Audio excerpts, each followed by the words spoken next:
Hi, welcome everybody to Engaging Parents Beloved Community Check-In. My name is Erica Beverett, and today we have a special guest and our usual friends that are coming in, our champions that are going to come in and share what's going on in their communities, and also to weigh in on all that we'll be learning tonight. So tonight we do have our guest Carla Casanova, who's going to be with us from New York. Life insurance. And we're going to get to hear all about college funding solutions, and we're going to get to hear about different methods of saving and what might be best for you. With that, Parents Engaging Parents' mission is to promote civic awareness and proactive community advocacy based on the interests of parents and communities. And I wanted to reflect a little bit on Beloved Community. Beloved Community is both aspirational and realized. Beloved Community is a vision for a society that is more deeply values community, but it can also be experienced through daily acts. This term was initially coined by philosopher Josiah Royce. And with that, we're going to bring in our friends, and we're going to bring in Miss May and Miss Elise. Good evening, everybody. How are you today? Good evening. Good evening. Good evening. Good evening. Miss Elise, you're on the road. What you doing outside? You don't stay still. I don't stay still. Getting ready for Valentine's Day with a couple of friends and their children. And I'm picking up some stuff to prepare their Valentine's bags. So I'm out here at ShopRite getting donations and researching some other stuff. That's about it. But no, I don't stay home. No, you don't. I can't catch up with you. No.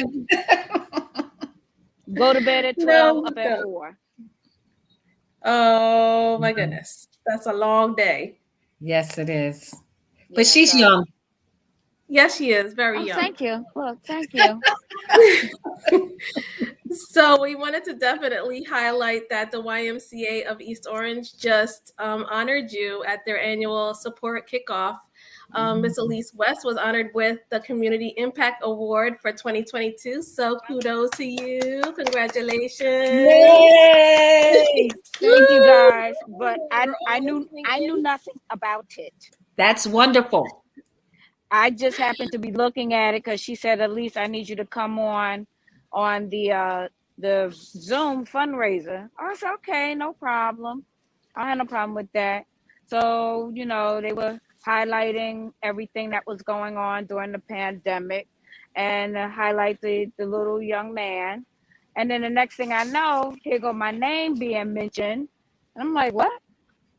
I see everybody texting me talking about congratulations. I was like, what are y'all talking about? And then that's when Brielle bust out laughing and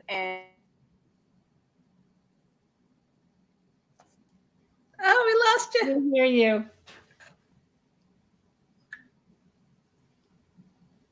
No, we lost you. All back. right. You're back. Okay. Yeah, so I kept seeing congratulations on my text, and I'm like, congratulations about what? And then that's when Brielle turned the camera around and showed me that they were honoring me, and being that I didn't know nothing about it, and all of y'all were on on the thing, and I knew nothing about it. I'm like, wait a minute, how did y'all know about it? So they kept it a good, well secret. That's but good. I told her she was dead meat after it was all over with. Uh-oh.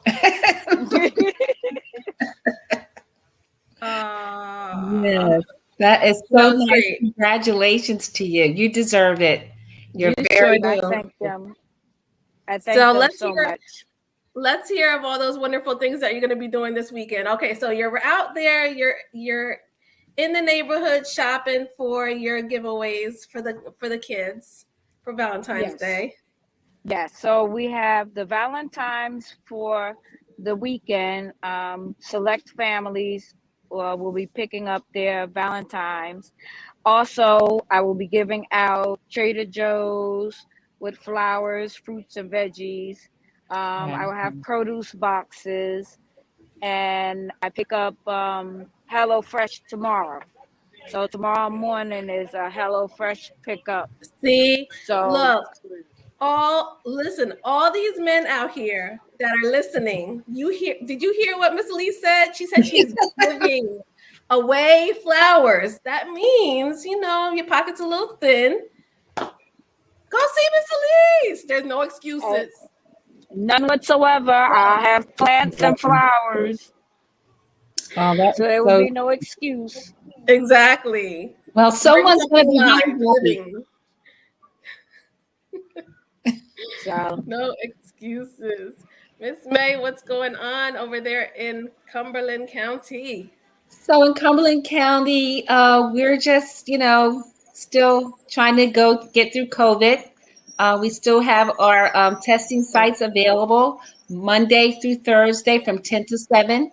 And again on Sunday from 10 to 7 as well. So those are our testing times for people who are not ready for the vaccine, or they, chose not to do that. They'll be able to get in and get those tests done so they can go to work on Monday. Okay. All right. Great. Yeah.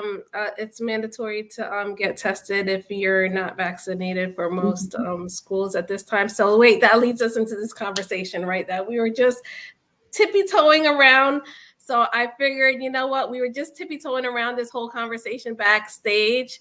And I was like, you know what? This is something good that our community really needs to hear. And I'm sure that they have, because Phil Murphy announced that because of the dramatic decline in our COVID numbers, effective Monday, March 7th, the statewide school mask mandate will be lifted. Yes. Yeah. So how are you guys feeling about that? How do you feel about that lifted mandate?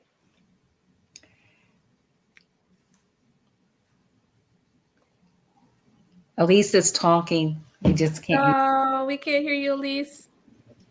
all right, I says I don't believe in it. We shouldn't do it because we're still in the pandemic and people are still getting COVID. It's now called pneumonia COVID. My client came home from the nursing home, and I kept saying something's wrong. So we couldn't figure out something's wrong, and then when I came the next day, that morning before I went to work, things wasn't right. So I had to turn around and call the ambulance and get her to the hospital, only to find out that she had pneumonia COVID. Wow. So I had to quarantine for 5 days. So I don't think it's good to lift the mask mandate just because we at a certain percentage. You wanted to make it a certain percentage to have the shot, but you're gonna, just because we at I would say a halfway mark, but we're at a mark where you want to lift it, but people are still getting COVID. And Everybody should be comfortable now with wearing their mask. It shouldn't be an issue. You've been wearing it for 2.5 years now, so it shouldn't be a problem. Right. Facebook, do you believe we should lift the mask mandate? What are you guys thinking? Well, for myself, I don't think so. I really don't. I just feel that with the mask, you do have added protection. You still can get COVID with the vaccine, both vaccines and the booster. So just having that extra protection of the mask is helping people to stay healthier. So right now, I don't think is the time. However, I know there's some parents who are, just tired of their children walking around with masks. So I get that too. Yeah, I mean, speaking from a teacher's perspective and being in the classroom with plenty of children, I would say upward of 10. Some teachers have upward of 20 something children in their classroom. Yeah, think about it in terms of, you know, you have 20-something children in your classroom, and then you have their families as well. I mean, that's all exposure to, you know, to the germs that could possibly expose you to COVID. And I don't believe that masks should be lifted at this point, even if the numbers are low. We just began vaccinating our children. So, and I don't think, you know, many people are not ready to vaccinate their children. It's kind of like it's been a mix. I've been hearing a mix of things. So, you know, I don't believe that we should be lifting the masks all the way. I think it's risky. It's risky. It's going to send us into a you know, a downward, or I should say, an uptick of COVID again, and whatever variants that are going to be coming out as well. Right? Yeah. From what I understand, COVID is here to stay. It's like the flu. So it's not going anywhere. So we just have to make adjustments, you know, to COVID. You know, we have to learn how to live with it. And if wearing a mask is helping, I just don't feel safe. I'm going to continue to wear my mask. There you go. Right. I see Miss Elise, no problem, right? Mask on. Mask on all the way. Yeah, right. Mask on. And you got to think about it. Like, why wouldn't we put our masks on when we know that we've been hearing, oh, the flu is down? Like, we haven't had that much of a flu. This is like the first time in many, many years that flu incidents or outbreaks have been down. And it's because we're wearing masks. Well, I know. I think mask is definitely a part of my wardrobe at this point. It's okay. I'll wear the black mask. I don't have to have a matching so-and-so. It's fine. So Noble said no, no, and no. I said it 3 times for him. No. Don't lift the mandate. And Drusilla Morgan said so true to your comment, Miss May, that you know, it's not going to be very beneficial to just removing our masks. So keep them on, please, people. We don't have to follow those rules, right? And especially with the healthcare workers, they're really, you know, suffer quite a bit. So we really want to help protect them, because we still have to visit those places for health reasons, and we don't want to compromise them, because that compromises our family and ourselves. Yes, for sure.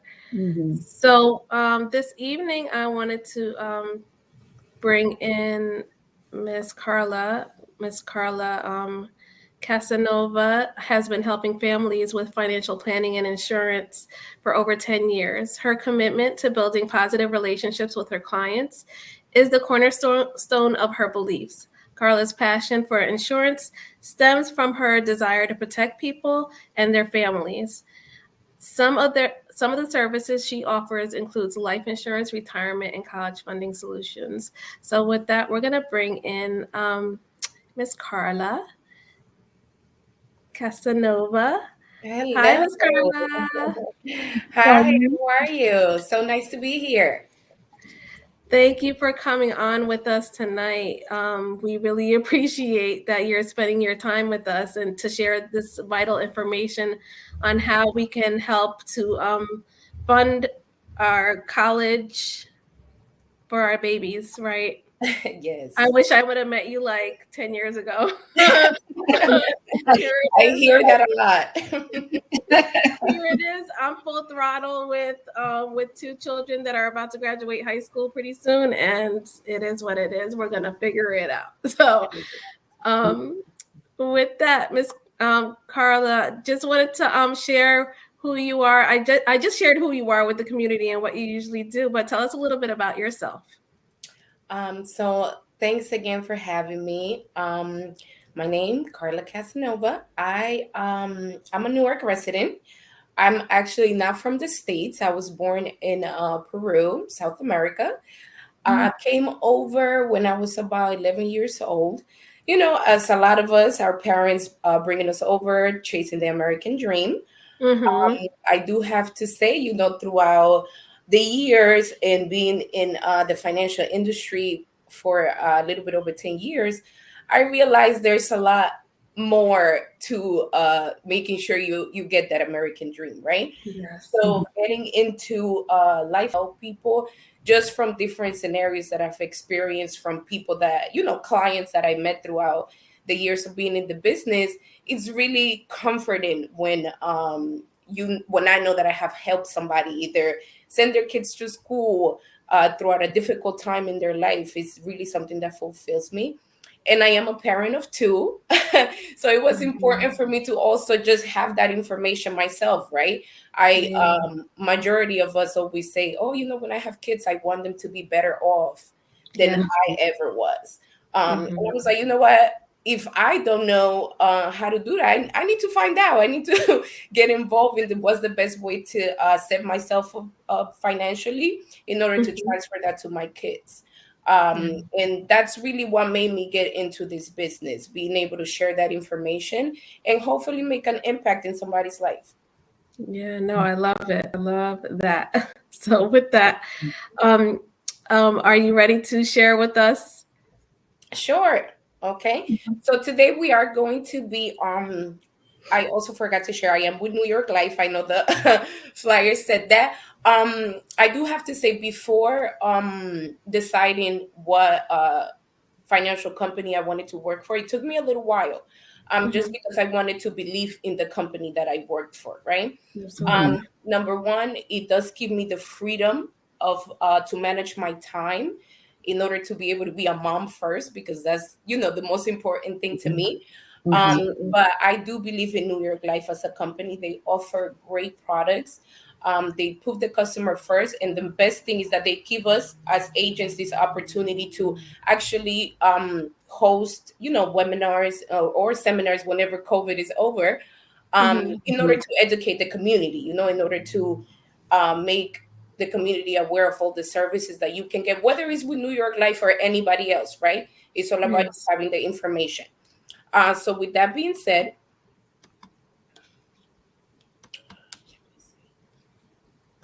we will be talking about college funding. I think I'm having a little bit of trouble clicking. Okay. I'm gonna There we go. There you go. Perfect. Okay, so college planning, right? Um, Mm-hmm. it can be sometimes when I speak to fellow parents, a lot of times we're probably not thinking about it, or we started thinking about it a little bit too late. So what I'm going to go over today is just a few methods that you guys can use in order to start saving or preparing for college. And I will also have my contact information there just in case anybody has any additional informations moving forward. Okay. This is my agent information. However, I will also have it towards the end of the slide. So if anybody wants to jot that down, you have the opportunity to do so at a later time as well. Disclaimer, as I was saying before, with New York Life, this right here is a seminar just for the sole purpose of me providing you the information that I feel like is vital to the community, not for any other type of reasoning, okay? Okay, so student loans. We all know somebody out there, whether it's a family member, whether it's a coworker, your significant Mm-hmm. other, or even your own child who is dealing with some sort of student loan debt, right? So it's not crazy to see these numbers here, where it says 1.6 trillion of U.S. students own that much in student loan debt.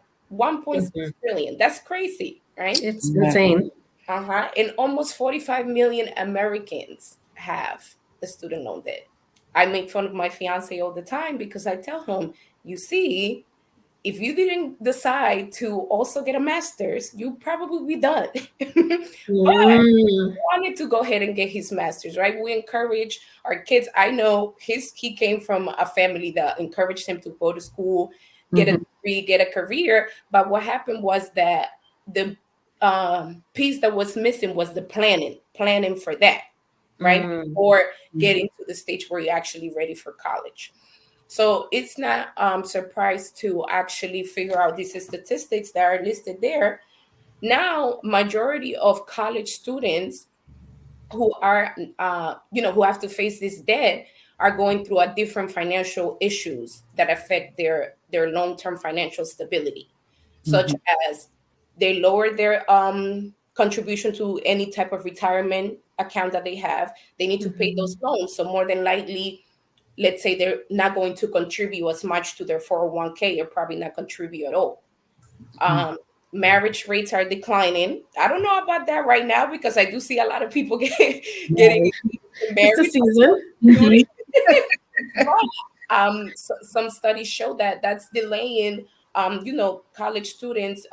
I'm sorry, people that have graduated college to actually find somebody and get married, because let's face it, there's also a financial responsibility that comes with marriage, right? Definitely. Waiting longer to have children. If you're not getting married, maybe you're not having children because why? You probably cannot afford it because you have to pay those student loans, right? And the same thing I see a lot of people they choose to not have a car. Like I have a friend who recently, unfortunately, got into a car accident. She's good, but she really just told me, I'm not even going to buy another car anymore. I need to save. I still have rent, student loans, my own personal needs. So it makes no sense for me to have a car. I'll just take an Uber when I need it. And, that's the other nice part about being able to work from home nowadays. Yes. Okay, so more or less, this is brief little fact about what the annual cost of college was between 2020 and 2021. So let's say you sent your kid to school last year, just a regular public 4-year college. In state, that was a little bit over $22,000 per year. Okay, per year. And that's just counting, let's say, if you only have one kid. There are families out there who actually have more than one child attending college at a time. Yeah. Okay. I know, for example, my 10-year-old, she has it set in her head that she's not going to attend college in New Jersey. She figured that out, that she wants to go to school somewhere outside of the state. So if you look at that number, that's more. Having your child go to school outside the state, double. Okay. And it really, when I think about it, when she says those things to me, I think about it like, I need to put myself in the best position in order to make sure that she's able to accomplish that, right? I feel like that's my job as a parent. Okay, so if any, I know talking to some of you ladies before, I know you have little ones like myself, like I have a 16-month-old, right? So she's still got a little bit to go before getting to college. But if you see this chart here, this is the potential cost of college up to 2036. If you see, it almost more than doubles. Okay, so this is to tell us the cost of sending our children to college is only going to keep going up. Okay, which is very unfortunate. Yeah. Okay, so the solution to that, as I said, my manager always says, people don't plan to fail; they fail to plan. Is very, very true, right? Yes. So it says here, only 10% of parents have enough saved for college when their child reaches 18. Only 10%. I don't even think that probably covers books, because I remember being back in school, books were so expensive. Yeah, you walk away spending like $2,000. Yes, and then the trick is they try to, they tell you can sell them back, but you don't even get like $10. Right, it's ridiculous. Okay, so with that being said, it also tells you obviously if you plan ahead, the more time you give yourself to prepare a college funding plan, right? If you wait until, for example, they're late in middle school or high school, that means you're just going to have to plan a little bit harder. And sometimes that can be challenging because that means you're going to have to maybe save 6 times more than you normally would have if you had started a plan earlier on. Mhm. Okay. And then we also know about once they get to high school and they're getting closer to the graduation years, there's certain things that they have to prep for, right? So if there's their SATs, you might want to send them to some sort of testing location with a tutor or something that's going to assist them. Mhm. That's going to cost you money. Mhm. Once they do start looking at colleges, you're gonna want to have them visit. You want to visit with them to make sure that your child is going to potentially be staying in a safe environment. You want to see what the Mhm. school is like. So that's also an expense, right? And then let's not forget about the application fees. Mhm. Depending on where they want to go, they're going to apply to that college, but they also need to have a backup, a few backup schools, right? So that application fee also falls in there. Once they do actually get ready to move, whether they stay at, well, if they're staying at home, you're saving on that boarding expense. But if Right. they are moving where they're going to board or where they're going to, let's say, get an apartment, find a roommate, that's still Mhm. an additional expense of making sure that they are good. Maybe if they don't have a job yet, they're still probably going to try to find a part-time job. Even there, Mhm. we all been that age before. We still needed some type of assistance from our parents Yes. while Mhm. we were away. Yeah, there's not gonna be spring break. Like, sorry, kids, my kids. It ain't gonna happen for Right, me. right. We're definitely gonna have to skip on that spring break. But like as I was saying before, when I introduced myself, as you say, 74% of parents would like to cover their children's education expenses. Mhm. That's something that no matter how many clients I meet, when I ask that question, that always comes up. I want to make sure that I help them pay for college as much as I can. I will hate for them to be left with a huge amount of student loan debt. So that's some a lot of aspirations that parents have. As the same thing as saying, you know what, I want my child to have more than I had. I want them to be well rounded, or anything that you were not able to, let's say, accomplish. You want your child to be better at that, Mhm. right? Naturally. Okay. So a lot of people just believe that saving for college can be something as simple as just, you know what, I'm going to open a savings account for them, and then I'll put whatever amount of money. Eventually, they'll have a little something. Unfortunately, like I say, I've had experiences working at the bank as well. I've worked for 3 different financial institutions before coming to New York Life. And unfortunately, banks are not going to give you the best rate for your money. It Mhm. hasn't happened in many, many years. So that's when the educational piece comes in, right? What else is out there for me to help fund my child's education? Okay. You Mhm. want something that is obviously safe, that your money is safe. You want something that is going to be tax free, or at least tax deferred. Okay. You don't want to have something that you're putting money into it, and then when you're getting ready to use those funds, unfortunately, you have to go ahead and pay Uncle Sam, right? Mhm. You also want to have flexibility. So the ability to use the money, whether it is for their college expense, maybe they decided that they don't want to go to college, but they want to start a business instead. And you want to support that. So you want to find something that gives you that flexibility. Okay. And the fourth, something that protects against any disability or loss of income of a parent. So let's say if you as a parent were, contributing to a certain college plan, and unfortunately something happens to you. Those are uncomfortable conversations, but conversations that need to be had. So if something were to happen to that parent, or if the parent had to be out in disability for a while, you want a plan that is still going to continue to do what it's supposed to do, even in that scenario. Okay. Now we'll go over 4 different college funding options. Now, all of them are unique, and all of them are not fit for everybody. Every family is different. Every parent is different. Everybody has a different financial need, right? So part of what I do in order to find that best solution is having that one-on-one conversation with my clients and kind of figuring out, hey, like where are we, with your financial goals? What does your financial picture look like?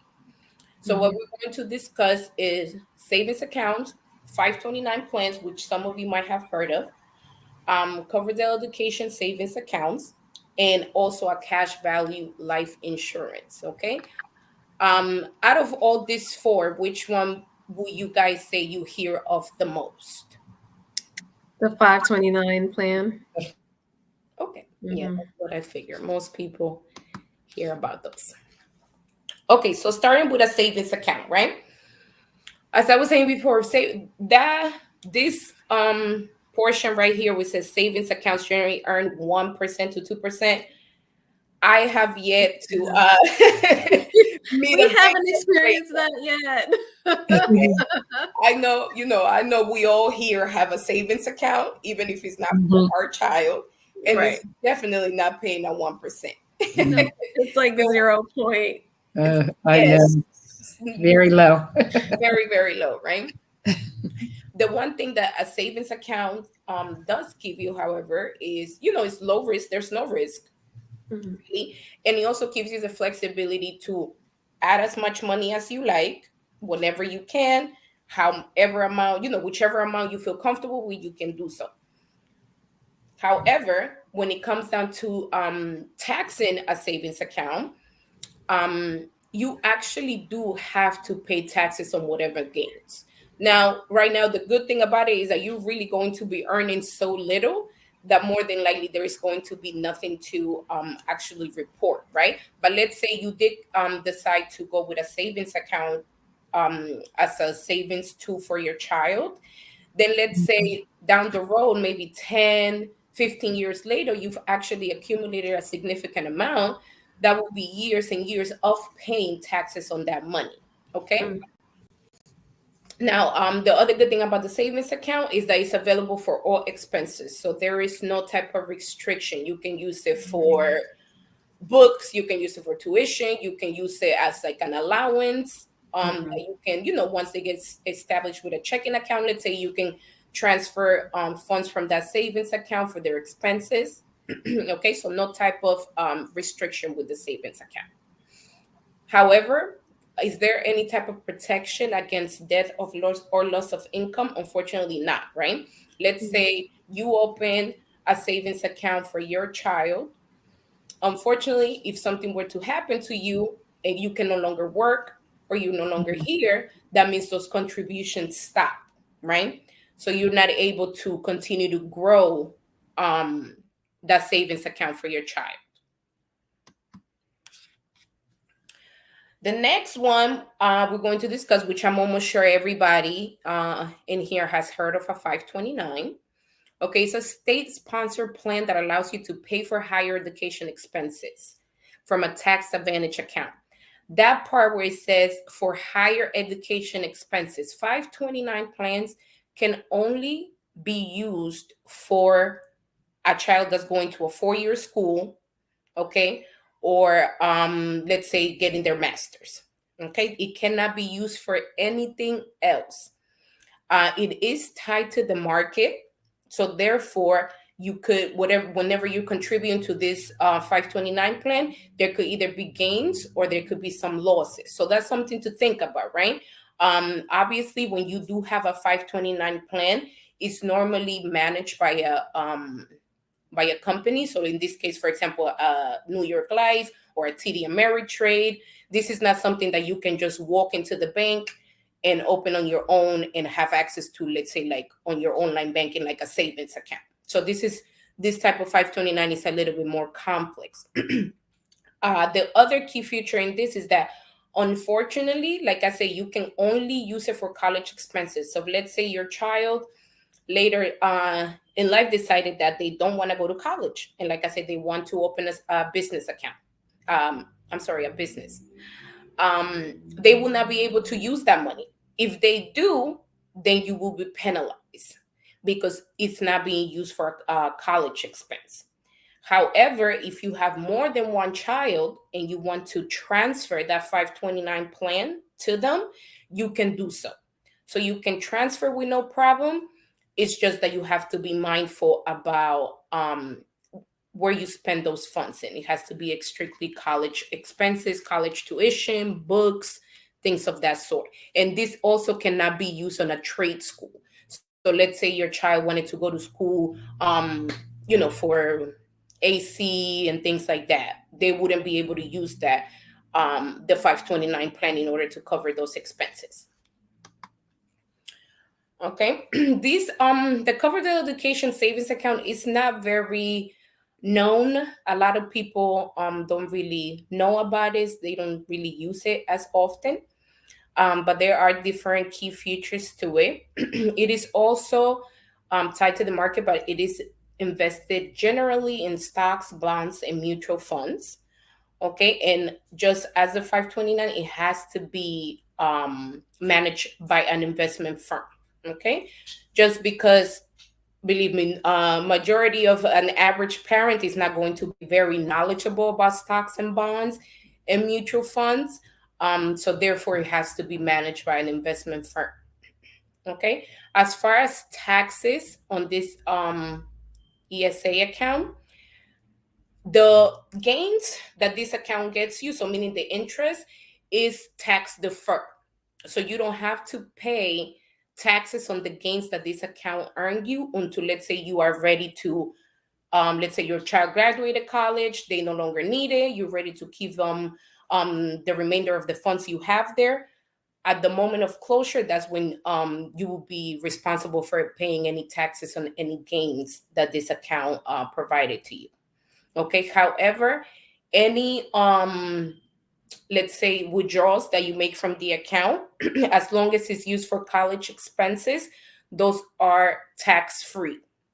So if during the life of the ESA account, while your child is attending college and they need, like I said, pay for tuition, books, anything school related, the funds that you borrow from there are going to be tax free.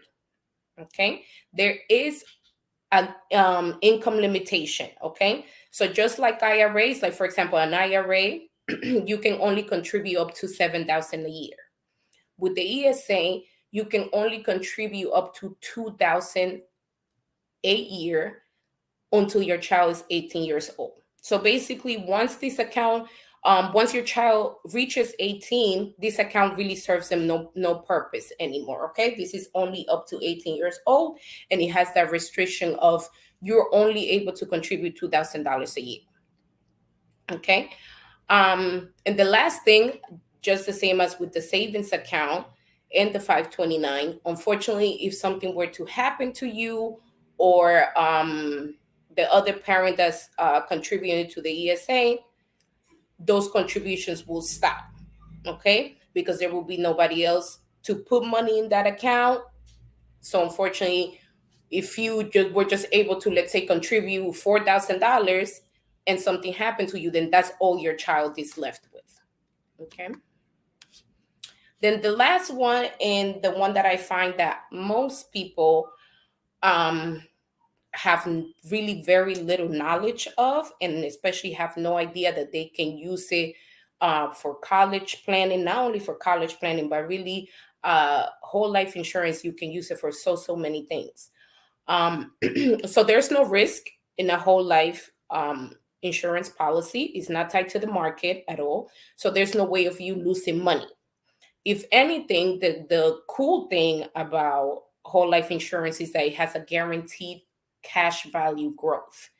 A lot of people are very unaware that having a whole life insurance is actually another way to, like I said, fund your retirement, fund for any type of future expenses that you have, including college tuition. Okay. Um, and then you are able to actually grow your cash value even more if you have your whole life policy with a company that pays guaranteed, non-guaranteed dividends. Okay, as far as taxes, with a whole life insurance, the whatever interest that you get, whatever goes into your cash value, is actually tax deferred as well, but distributions are tax free. So let's say you have a whole life insurance policy, right? Like I said, two components. One of them will be the cash value growth, and then the other one is the death benefit. So what happens to the through the time that you have that whole life insurance? While your cash value is growing, you can actually borrow from that. So you are able to take out a loan. It doesn't necessarily have to be for college expenses. It can be for anything else. However, being that in this case we're discussing college funding, that's another way that a parent could set up a whole life insurance on their child in order to for them to have a specific amount of money ready and waiting for them by the time they're ready to go to college or by the time they finish college. There's so many ways that you can customize a whole life policy in order to serve what what you wanted to do. In my case, for example, for my youngest daughter, I just finished opening another policy that it's really in order for her to have money after college. So I set it up for, I believe it's 25 years, and she won't be able to touch any of those funds until after she graduates college. So in this case, if let's say she did accumulate some student loan debt, she can go ahead and use those funds in order to pay those student loans. Or if she's ready to go ahead and put a down payment on a home, she has that money available to go ahead and put a down payment on a home or whatever else she chooses to do with it, as long as it's something good and productive, right? And then and I think what the best thing about having a cash value whole life policy is the fact that this is something you can leave to your children even after you are gone. Okay. If let's say something were to happen to you, then if your child is of age, they can take over the policy, or let's say your significant other can take over the policy, can take over the payments, and still continue that policy, continue to contribute to that. Okay. Or if at that moment, like I say, your child is of age and they decide that for some reason they don't want to continue with the policy, they still receive a death benefit. Okay. So even after you're gone, you still get the satisfaction of your child saying, oh, my mom or my dad, they still make sure that I was better off, even if it was with a small policy. Okay. So that's out of the all the vehicles we discussed, only the cash value whole life insurance is the one that has all those features. Okay. Now, like I said previously, this not every single one of them is good for everybody, right? Some people don't want to have any risk. There's also the big question of budget, right? That's the first thing that I feel like everybody needs to access themselves when they want to put any type of savings plan in motion or college planning in motion. What's my budget? Because unless you know your budget, you're not going anywhere, right? Because in order to have you set up with something and make sure that you're going to stick to that plan, you need to have a budget. Also, the time frame. That's when the planning ahead gives you a little bit of an advantage. With my 10-year-old, I started a little bit late. So that means I have to, try to contribute a little bit more with her. With the baby, being that now I've gotten more knowledge, I decided to start it earlier because then it gives me more time to, actually not have to contribute that much and still get to the end goal when she's ready to start college, right? And also, what's your risk tolerance? Are you okay with a 529 plan that might go up and down depending on the market? Or do you want something that is more safe, like any of the savings accounts or the cash value whole life? And then also, how many kids do you have? If you have one, it might be a lot easier to maybe decide on the amount that you want to contribute every month, or what type of plan you want to do. But if you have multiple children, and depending how far along in age they are, then you also have to consider that when trying to determine what's the best option for you in their college planning, right? Now, with all this being said, I'm not saying, I know I'm not a millionaire. So I'm Mhm. sure, there's going to be a need maybe for student loans. Do I hope that there's no need whatsoever for student loans? Absolutely.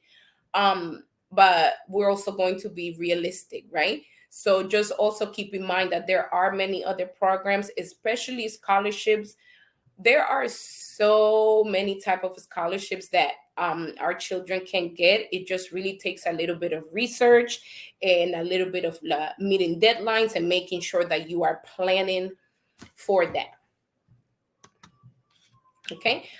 Here, if you are not familiar with some of these websites, where you can, read up on more information as far as college funding and anything else that you want to get yourself familiar with as far as college funding and college planning, loans, student loans, all of that. Okay.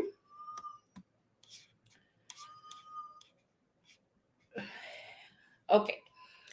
As I said, never too soon to start saving for your child. Never too soon. Okay, so these are some questions that you might want to ask yourself. Okay, like I said, the budget portion. Let's say you're somebody who just have one child right now, but maybe in the next 2-3 years you plan to have another one. You have to take that into consideration when it comes down to planning for their future. Okay.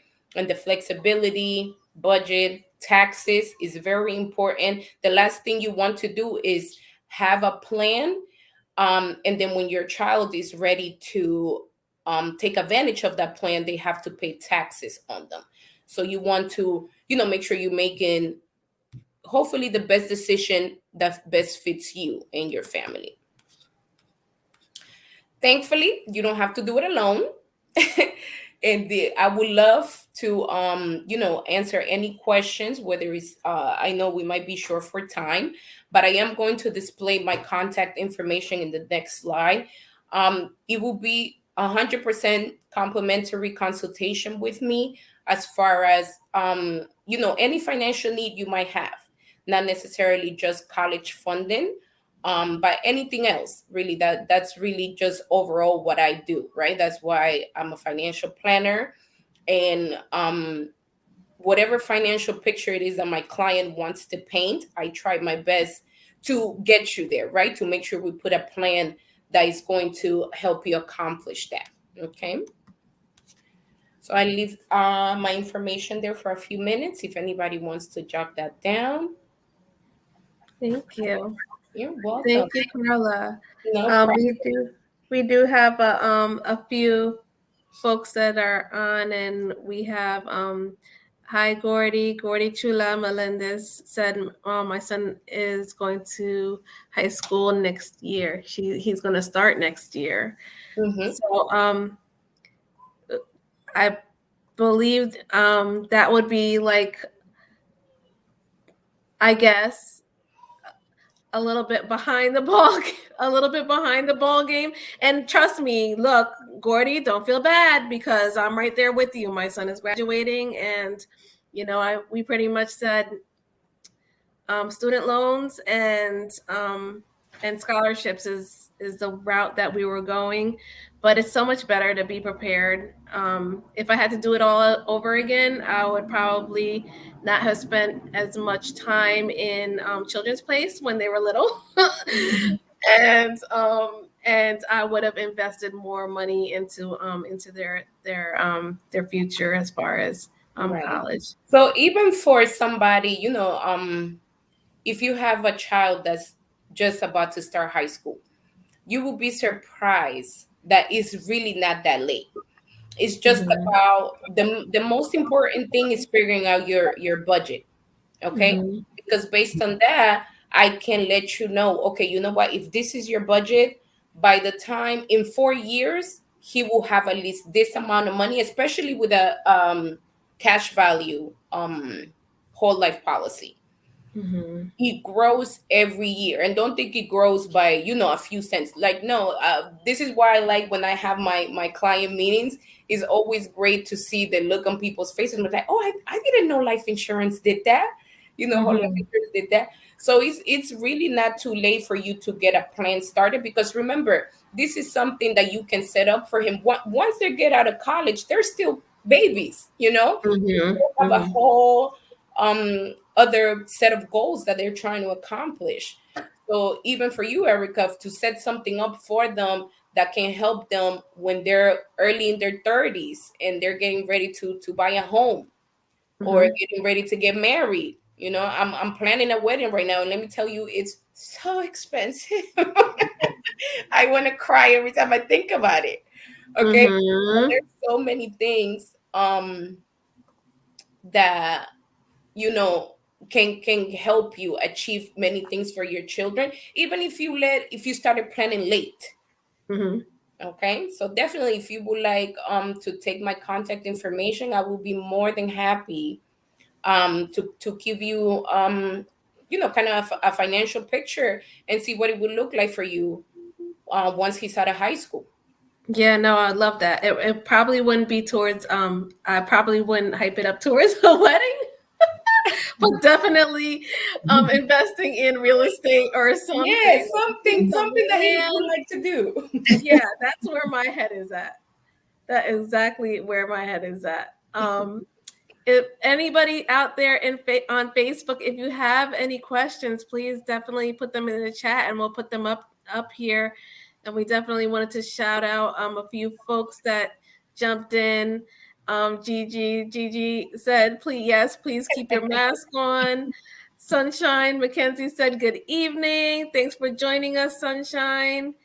And Gordy Chula said her baby was starting high school. So thank you guys for tuning in and listening in. If you have any questions, please definitely put it in the chat and share this platform with Mm. your family and friends, because it's very informative. I mean, Carla, you spoke on whole life insurance, and I know that that's something that you can actually is it that you can borrow against it?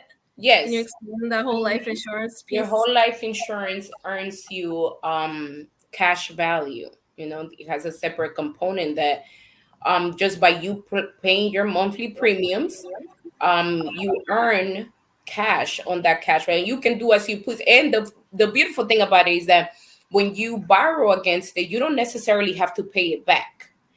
Now it does, whatever you borrow does decrease what is called the death benefit, right? Mm-hmm. But um it will be completely up to you to pay it back or not. And then if you do decide to pay it back, there is interest involved, but it's very, very little compared to if you were to borrow, let's say, against your home, like if you were to take out a home equity loan or a Mm-hmm. personal loan or even student loans. Mm-hmm. So it's more cost effective. Okay. Miss I Elise, go ahead, Miss May. So when you take out the whole life insurance, at what point is there a schedule like when you can start taking or borrowing money from there? Is there a time frame? Yes. Normally it starts growing cash value, like normally starting year two. Okay. Yeah, but it all depends. Like a lot of the cash value that you're going to earn is going to depend on how much the face amount of the policy is. So how big the policy is or how small the policy is, right? um Mm-hmm. so that's when it comes just customizing what's best for you.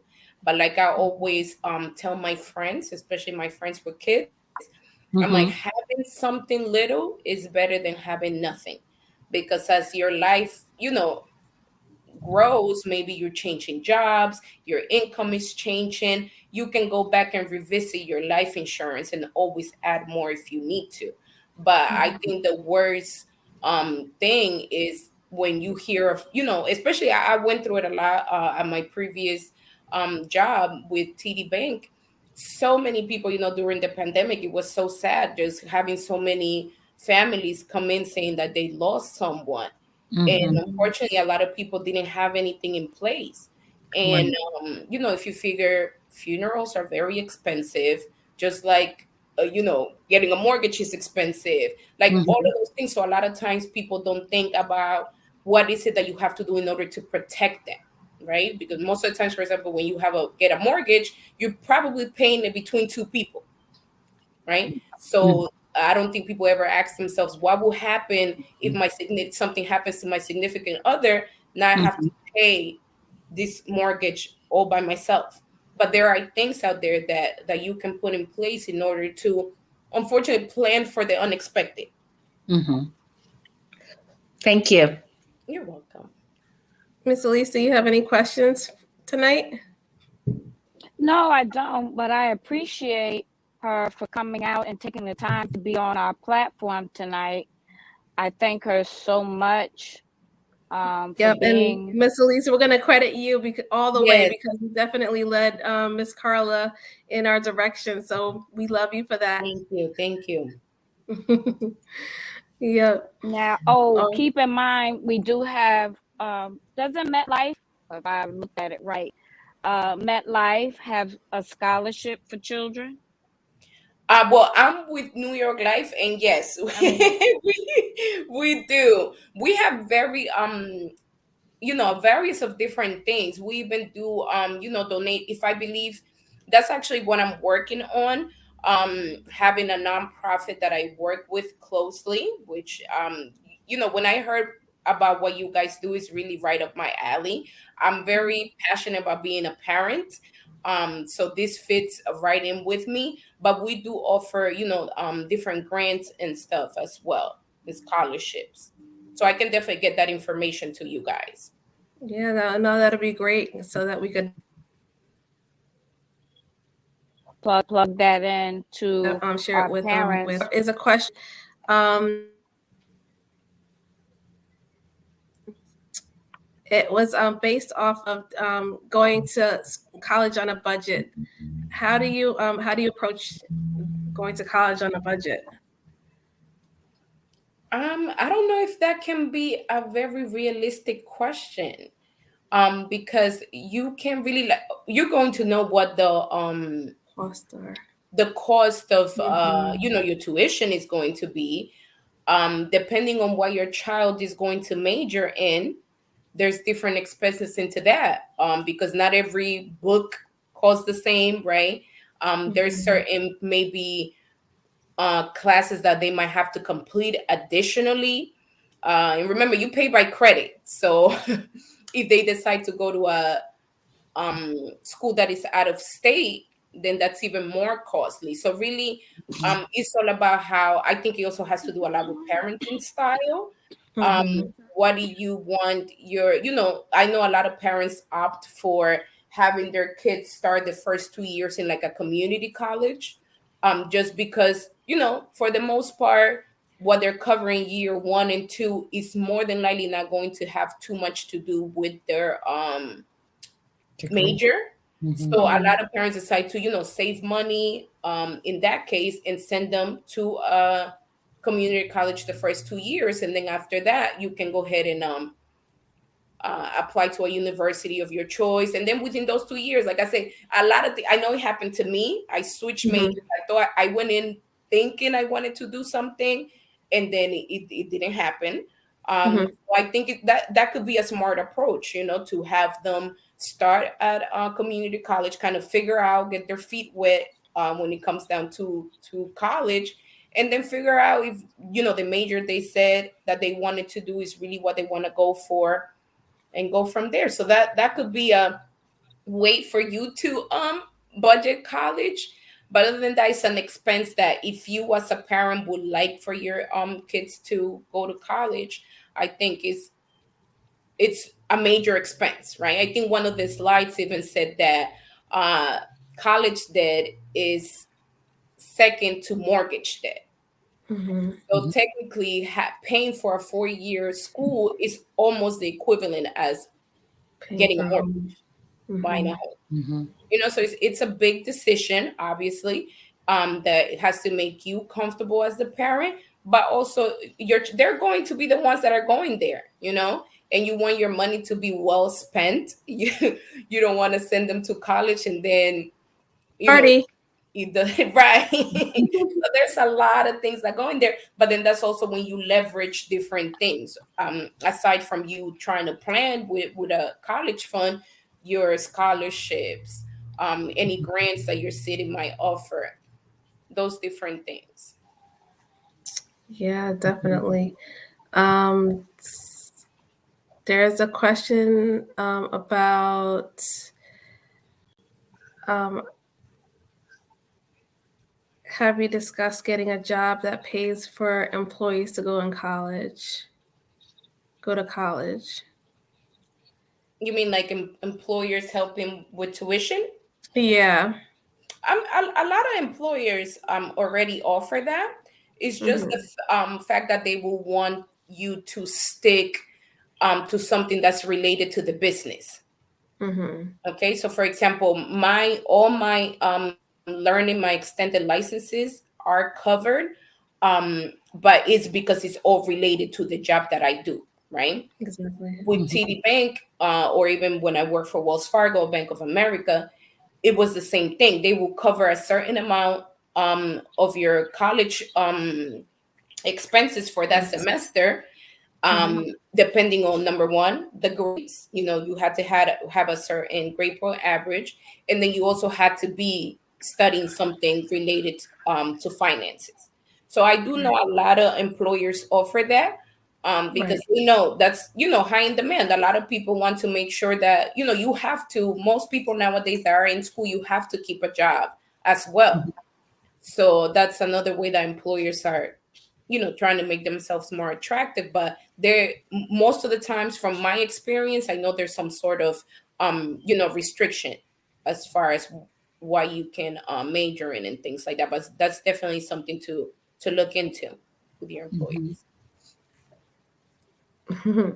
Michelle Baptiste says, thanks for sharing the info. Hi, Michelle. Michelle laid my hair out a couple of weeks ago.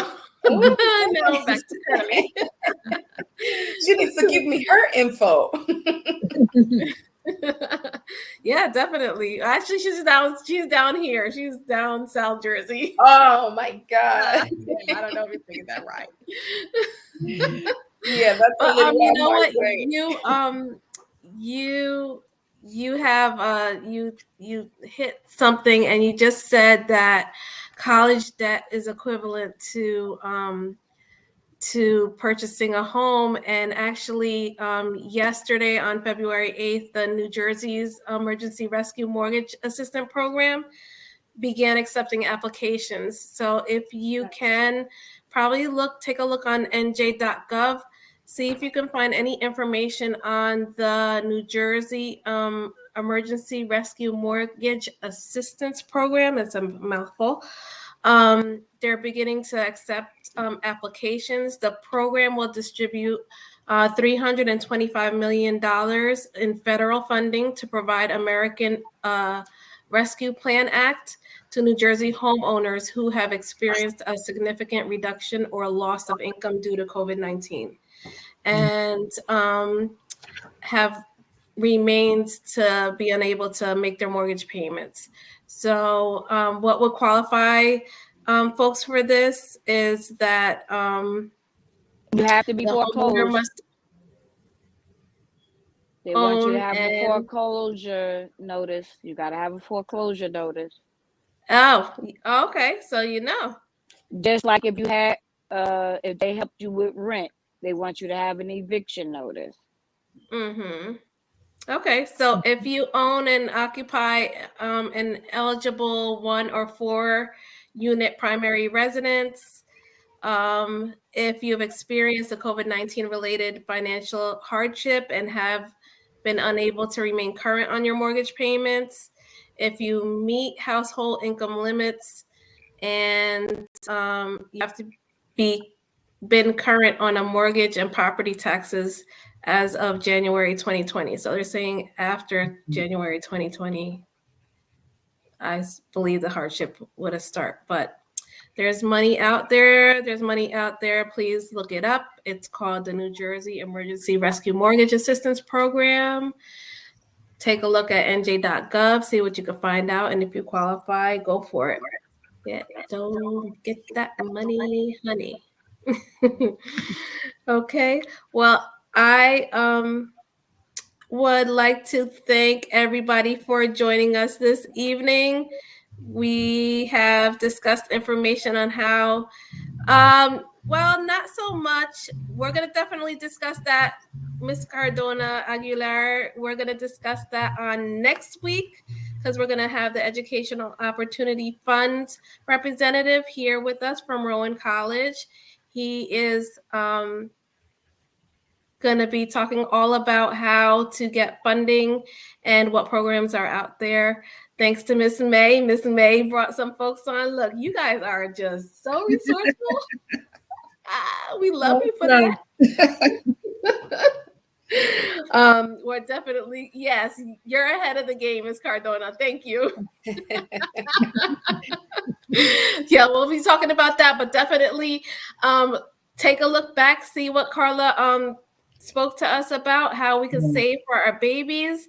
Miss Aguilera, I see you got a baby in your picture over there. You got a little boy. We got to start saving for that college. Okay, so thank you for all the information that you've shared with us, Carla. We appreciate you. You've been a great resource for us tonight and for the community. Yes. Thank you for having me. I look forward to coming back. All right. You've really cleared up a lot of information for me. My coworker and I was just talking about college, and she has an 8-year-old, and all of the resources that you provided, I'm going to share with that to her tomorrow. Absolutely. So thank you so much. Yes, this is what we're all about. And definitely. Guess what? If you want to hear more about these things that are going on in our community that we need to know about, please take a couple of minutes, check out our website, hit the donate button. I'm going to share this link in the comments. Please donate to Parents Engaging Parents so that we can continue to share all this information with our community, just like we did tonight. Okay. Yeah. Thanks, everybody, for tuning in. Have a good night. Good night, everyone. Good night. Thank you.